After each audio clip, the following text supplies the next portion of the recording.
नमस्कार, प्रणाम, पैर छू के प्रणाम करतानी। हम भोजपुरी से एक मैया गीत गावे जातानी।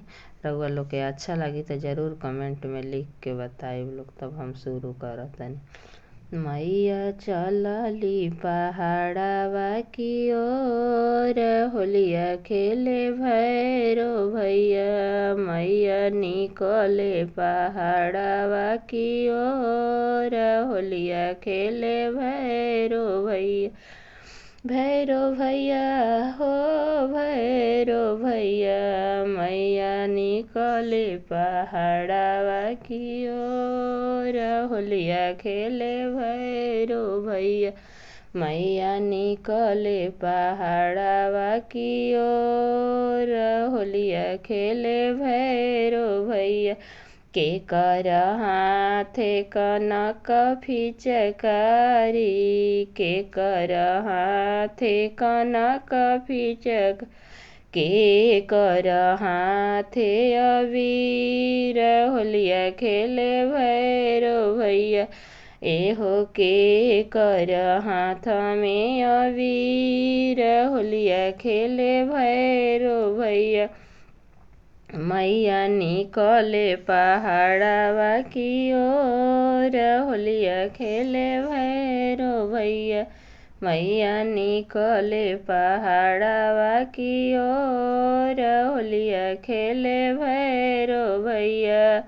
भैरो के हाथे कनक फिचकारी, भैरो के हाथ में कनक फिचकार।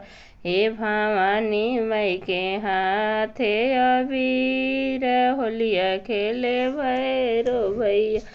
ऐसा तो माई के हाथे गुलाल, होलिया खेले भैरो भैया।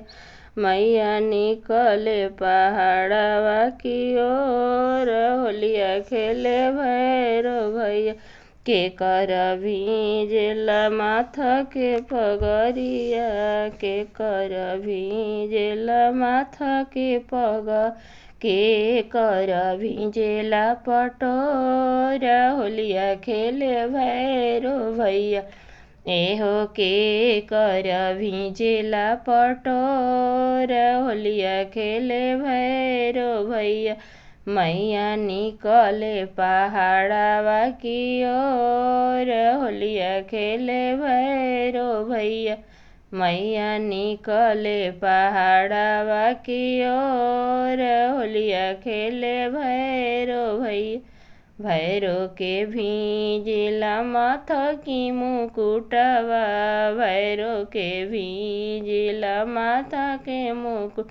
ए भवानी माई के भींजेला पटोर, होलिया खेले भैरो भैया।